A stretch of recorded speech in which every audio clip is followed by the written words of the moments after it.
Hello friends, Radhe Radhe, good morning. आज मैं एक कहानी शेयर करूंगी। एक बार एक व्यक्ति था, वह एक संत जी के पास गया और कहता है कि संत जी, मेरा एक बेटा है, वो ना तो पूजा पाठ करता है और ना ही भगवान का नाम लेता है। आप कुछ कीजिए कि उसका मन भगवान में लग जाए। ये एक धार्मिक कहानी है।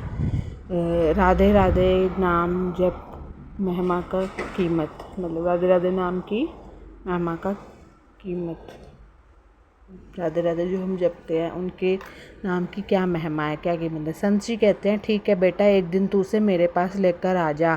अगले दिन वो व्यक्ति अपने बेटे को लेकर संत जी के पास गया। मुझे लगता है आपको मेरी कहानियाँ शायद अच्छी नहीं लगती, तभी बहुत कम व्यूज़ आते हैं। अगर आप कोई सजेस्ट करते हैं तो मैं वही कहानी पोस्ट कर दूँगी, मुझे कमेंट में बता दीजिए। अब संत जी उसके बेटे से कहते हैं, बेटा बोल राधे राधे। बेटा कहता है, मैं क्यों कहूँ। संत जी कहते हैं, बेटा बोल राधे राधे। वो इसी तरह से मना करता रहा और अंत तक उसने यही कहा कि मैं क्यों कहूँ राधे राधे। ये बहुत अच्छी कहानी है। और जब वो कहता है ना कि मैं क्यों कहूँ राधे राधे, संत जी ने कहा, जब तुम मर जाओगे और यमराज के पास जाओगे, तब यमराज तुमसे पूछेंगे कि कभी भगवान का नाम लिया, कोई अच्छा काम किया। तो संत जी उसके बेटे को कहते हैं ना कि कोई अच्छा काम किया, तब तुम कह देना कि मैंने जीवन में एक बार श्री राधा रानी के नाम को बोला है, बस एक बार। इतना बताकर वह चले गए। समय व्यतीत हुआ और एक दिन वो मर गया। उसके बाद वही होता है कि यमराज के पास पहुंचा। यमराज ने पूछा, कभी कोई अच्छा काम किया है। तो उसने कहा, हाँ महाराज, मैंने जीवन में एक बार श्री राधा रानी के नाम को बोला है। तो वो कहता है कि मैंने एक बार राधा रानी के नाम को बोला है, आप उसकी महिमा बताइए। यमराज सोचने लगे कि एक बार नाम की महिमा क्या होगी, इसका तो मुझे भी नहीं पता है। यम बोले, चलो इंद्र के पास, वो ही बताएंगे कि मैंने पूरी ज़िंदगी में, कहता है, सिर्फ एक बार राधा रानी जी का नाम लिया है। तो वह व्यक्ति बोला, मैं ऐसे नहीं जाऊंगा, पहले पालकी लेकर आओ, उसमें बैठकर जाऊंगा। यमराज ने सोचा ये बड़ी मुसीबत है, फिर भी पालकी मंगवाई और उसे बिठाया। 4 कहार लग गए। वो बोला, यमराज जी, सबसे आगे वाले कहार को हटाकर उसकी जगह आप लग जाइए। तो यमराज जी ने ऐसा ही किया कि वो हट गए और यमराज जी लग गए। उसके बाद क्या होता है, फिर सब मिलकर इंद्र के पास पहुँचे और बोले कि एक बार श्री राधा रानी के नाम लेने की महिमा क्या है।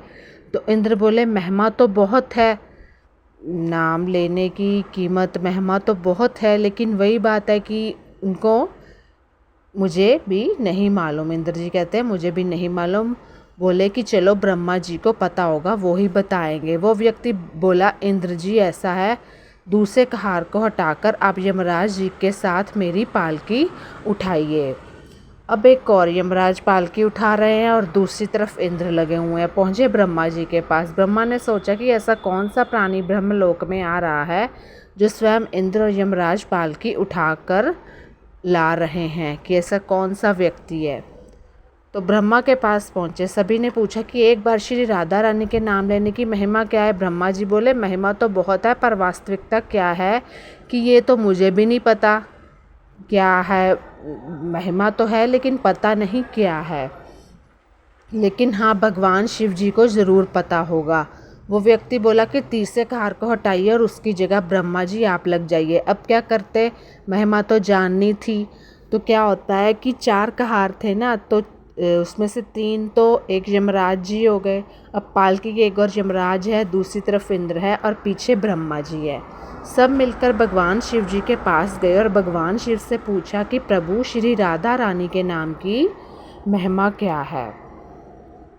अब क्या होता है कि अब जाननी थी महिमा, तो केवल एक बार नाम लेने की महिमा, आप कृपा करके बताइए। भगवान शिव बोले कि मुझे भी नहीं पता, लेकिन भगवान विष्णु जी को ज़रूर पता होगी।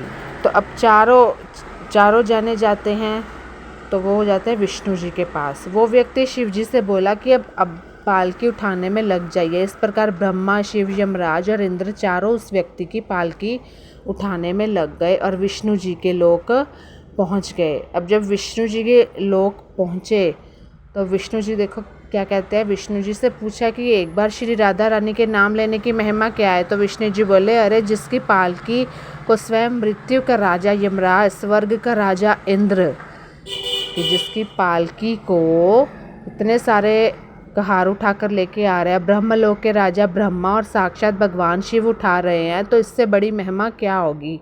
जब सिर्फ एक बार श्री राधा रानी नाम लेने के कारण आपने इसको पालकी में उठा ही लिया है, सिर्फ इसने ज़िंदगी में एक बार नाम लिया है, तो अब ये मेरी गोद में बैठने का अधिकारी हो गया है। भगवान श्री कृष्ण ने स्वयं कहा है कि जो केवल रा बोलता है तो मैं सब काम छोड़कर खड़ा हो जाता हूँ, जो सिर्फ रा बोलता है। कितनी अच्छी कहानी है। और जो जैसे ही कोई धा शब्द का उच्चारण करता है या बोलता है तो मैं उसकी ओर दौड़ लगाकर उसे अपनी गोद में भर लेता हूँ। राधा, राधे राधे, इसलिए आप भी कहिए राधे राधे। तो क्या बोलेगा, राधे राधे, सारा दिन राधे राधे। धन्यवाद, गुड मॉर्निंग, आपका दिन भी मंगलमय हो। राधे राधे।